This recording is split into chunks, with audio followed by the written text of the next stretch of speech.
I want to talk about, the sector that you operate in, which is the fourth estate of the realm, the press. How well would you also say that we have fared in this democracy? Again, in the last 2 years, some say, look, it would seem that the repression, there's more repression now. There are some journalists who have been jailed, maybe not in this administration, maybe previous one, but they were expecting some release or pardon for them, but none of that has happened. How do you also react to that? Well, for me, I don't think we have. Now, I want to go back to the issue of hitting the mark, like you said. I don't think, in terms of media freedom, that we have hit the mark yet. No, because we cannot hit the mark when we are clocking 122 out of 180 nations in the world that have been assessed by Reporters Without Borders. At the assumption of office in 2023, Nigeria ranked 123. 123 when you look at the World Press Freedom Index. Now, in 2024, we made more like a quantum leap. We scored 112. And now we are 122. And that is a movement from what we were in 2022 when we scored 129. But what it means is that we are hovering within the same range. And that is not a good one at all. Because there are critical elements that would substantially guarantee press freedom. Those elements, we don't seem to have effectively tackled them. Until we do so, we cannot say that the media in our climb is operating freely. You cannot operate freely when the regulatory agencies at every point in time is trying to draw you back. You cannot talk about press freedom when the media itself has no law today that protects the practitioners. If you go through our constitution from the first page to the last page, there is nowhere in that document that a law has been put that protects the media. Not one. Oftentimes we make reference to section 22 of the 1999 Constitution as amended, but that section of the Constitution has not protected the media. It has rather sent the media on an errand. You've got to ensure that there is accountability in governance.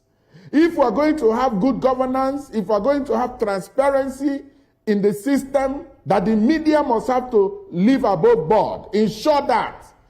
But it is akin, like I always say, to sending somebody to go and catch a lion with bare hands. It is going to be clearly difficult, So there's no law. We must begin to deliberately, we must put it together. The stakeholders, when you talk about the stakeholders, the Nigerian Press Organization, the Nigerian Union of Journalists, Guild of Editors, the Guild of Corporate Online Publishers, Newspaper Proprietors Association of Nigeria, and the rest of them come together. But Mr. Isiguzo, before we begin something. Before we begin to look at the solutions, because I think that it is also telling that it is in the life of this administration that we have moved, dropped significantly to 10 places. We have moved from 112 to 122. What would you say is responsible for that drop? Because, moving up was significant for us, but going back down is just worse. Well, thank you very much. I want us to have this at the back of our mind.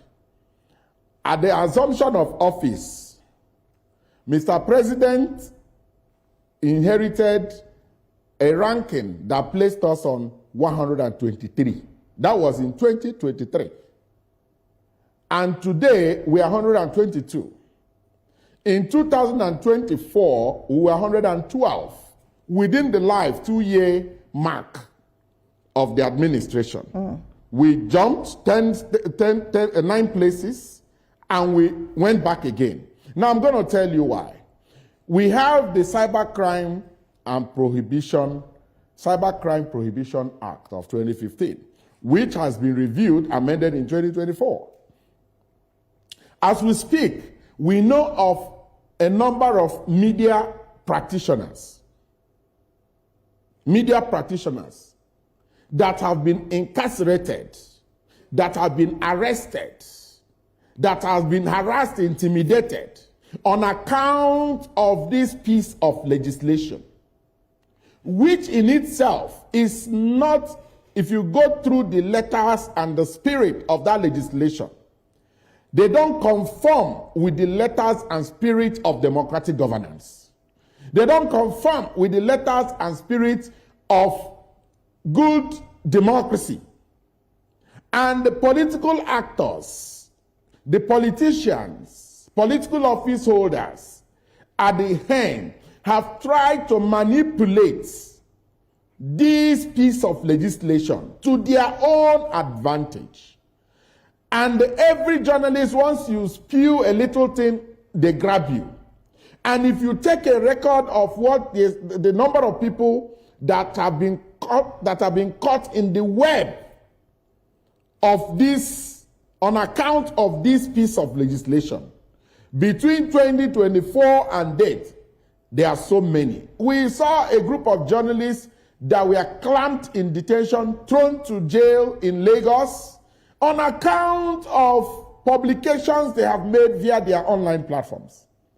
So instead of politicians trying to understand that democracy is about the people, and democracy is about free expression, they would rather clamp down on people who want to put them in the gauge to weigh them.